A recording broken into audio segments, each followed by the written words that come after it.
કેદારનાથ મંદિરની એક્ઝેક્ટ પાછળ છે ભીમશિલા 8 દાદરા ચડીને, અને આની ટોટલ માહિતી તમને આપીશ. આ મોટો જબર હેવી પાણો, આ પાણાના ટેકે નથી. જુઓ વચ્ચે ગેપ છે, જુઓ છે વચ્ચે ગેપ.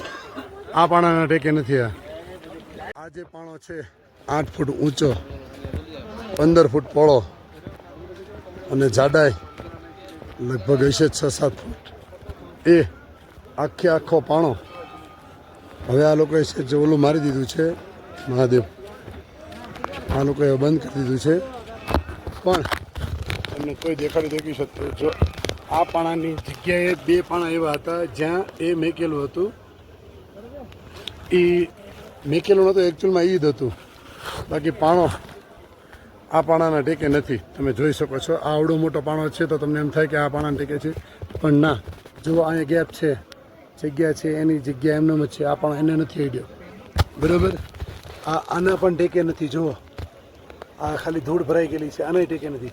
અહીંયા એક જ પાણો એવો હતો જેના ટેકે પાણો આ આખો પાણો ઊભો રહી ગયો છે. મંદિરની પાછળનો રસ્તો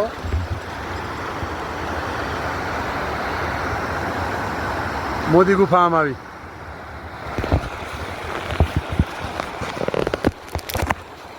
આ પાણીનો બહાવ કેવો હોય છે, જો આ પાણા કેવા ઉપાડી લે.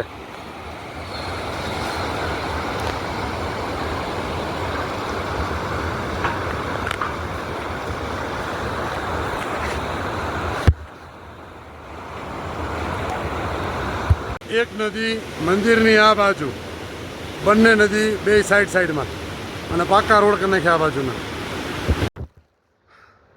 અમે ભૈરવનાથ મંદિર ચડીએ છીએ. હવે ડુંગરા ચડવામાં થાકી જાય છે, હફાઈ જાય છે. પણ છોકરો એમ કહે છે કે હવા પાતળી છે ને એટલે કે શ્વાસ ચડે કે. પણ હું એમ કહું યાર હાંફી જાય યાર, ઉંમર થઈ હવે 43 વર્ષ થયા. હવે તમને અહીંનો નજારો દેખાડું. અહીંયાથી મંદિર કેદારનાથ, અહીંયા બરફવાળો ડુંગરો છે પણ દેખાતો નથી.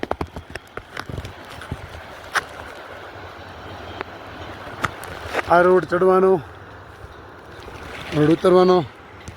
અને અહીંયા તે એક જગ્યા છે ગુજરાતી પિક્ચર ચાલ જીવી લઈએ, એનો એક ચીન અહીંયા ઉતર્યો હતો. એ પથ્થરે હું દેખાડીશ તમને. ઓલી બાઢ આવી હતી ને ત્યારે એક નદી આ બાજુ લઈ આવી હતી અને એક નદી આ બાજુ લઈ આવી હતી, બરાબર. બે આની કોઈ મોટા મોટા ડુંગરા છે, ધુમ્મસને લીધે દેખાતા નથી. અને એનું બધાનું પાણી દરતું અહીં આવ્યું હતું. અને તમે જોઈ શકો છો ક્યાંય કરતાં ક્યાંય મોટા પાણા નથી. પાણા બધા વધીને અવડા હોય છે કે 5 ફૂટના હોય છે. આ 15 ફૂટનો પાણો ક્યાંય ન હોય, અવડો મોટો પાણો. તો અવડો મોટો પાણો ક્યાંથી આવ્યો તમે જોઈ શકો છો. અને નદી આમથી આવી તો એ અહીંથી આમ સીધી વહી જાય છે, નદી આમથી આવી તો આમ સીધી વહી જાય છે, બરાબર. તો એની જગ્યાએ પાણો અહીંયા ક્યાંથી આવ્યો? આ પાણો અહીંયાથી ક્યાંયથી તો આવ્યું નથી ક્યાંય, અને બીજું કાંઈ રસ્તામાં હતું નહીં. તો અહીંયા ક્યાંથી આવ્યું પાણી? તો બધું આમથી પાણી બધું આની કોર વહી ગયું હતું, આમથી પાણી આમ વહી ગયું હતું, બરાબર. તો આ મંદિરની રક્ષા કરવાનું પાણો ક્યાંથી આવ્યો? આ તો મહાદેવની લીલા છે ભાઈ, લીલા. ભીમ આવ્યો તો આ પાણો મેકવા માટે, અને એ ભીમને બોલાવ્યો તો કોણે? ભૈરવનાથ દાદાએ. ભૈરવનાથ દાદાએ બોલાવ્યો તો ભીમને કે ભીમ તમારું મંદિર. ત્યારે ભીમે મોટો જબર પથ્થર એટલે કે શિલા ઉચકીને કેદારનાથ બાબાના મંદિરની પાછળ મેકી હતી. એટલે આ મંદિર આપણી સમક્ષ છે. તો એ લોકો હજી પણ જીવિત છે. બોલો જય બાબા કેદાર. ભૈરવનાથ દાદાના મંદિરે આવતાની સાથે હવન કુંડ મળે છે. પછી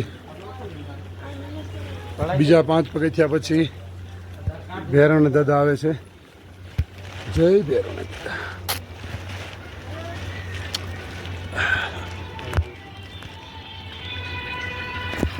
અહીંયા ભૈરવનાથ દાદાના દર્શન થાય છે.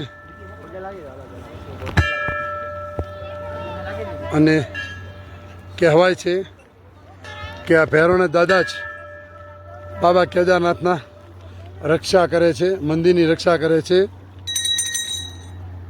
જ્યારે 6 મહિના પછી બધું બંધ હોય ત્યારે ભૈરવનાથ દાદા કેદારનાથ મંદિરની રક્ષા કરે છે. જેમ 2012 કે 13માં પાણીની બાઢ આવી હતી ત્યારે ભૈરવનાથ દાદાએ તે ભીમને હાથ પાડ્યો હતો અને ભીમે તે મંદિરની પાછળ પાણો મૂક્યો હતો. એવી જ રીતના આખા કેદારનાથની રક્ષા કરે છે ભૈરવનાથ દાદા. તો પ્રેમથી બોલો જય ભૈરવનાથ દાદા. અહીંયા ઉપરથી થશે કેદારનાથ બાબાના દર્શન.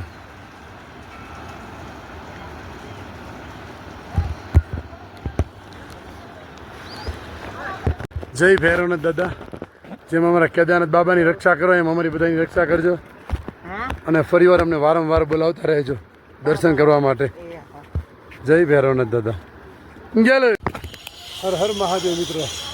તો અમે કેદારનાથથી નીકળીએ છીએ ઘરે જવા માટે, નહીં સોરી અમારા સોનપ્રયાસ જવા માટે, અને ફરીવાર આવશું ત્યારે ઘણું ખરું બની ગયું હોય છે. જય બાબા કેદારનાથ.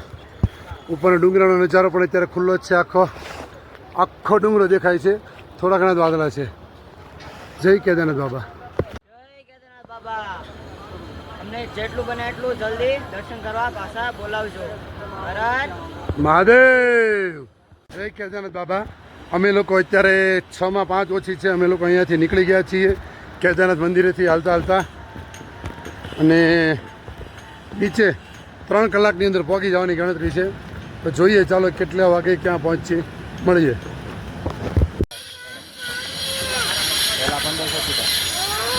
અહીંયાનો નજારો બધું બરફવાળા છે. અહીંયા ભૈરવનાથ દાદા.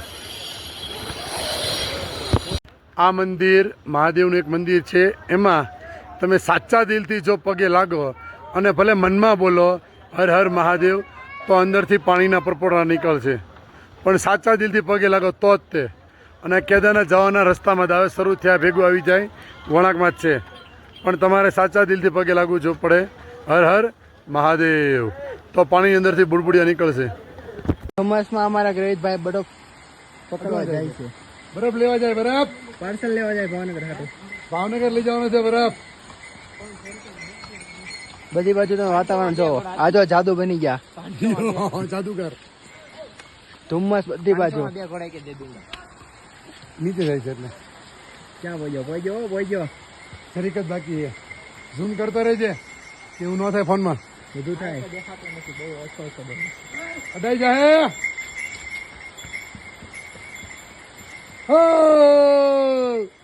બરફ પગી ગયો ગેલો.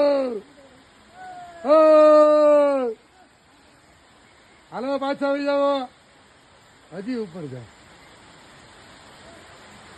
નદી આખી બરફની જામી ગઈ છે. બસ ગેલું બહુ ઉપર નહીં. ઓકે ફોટો પડી જાય નજીક છે પડે તો નગર ગાડી. હેલો મિત્રો, તો અમે ઇન્ટર પાડી દીધો છે ખાવા માટે, અને બધાનું ફેવરિટ એવું મેગી. હાલો મેગી ખાવા. અમારે કેદારનાથથી ઉતરતા રસ્તામાં વરસાદ ધીમે ધીમે વધી ગયો, પણ ઉપરથી જો પાણી પડે. બંબુડા કાઢે બંબુડા. બધા જો ધીમા હતા ફાસ્ટ થઈ ગયો.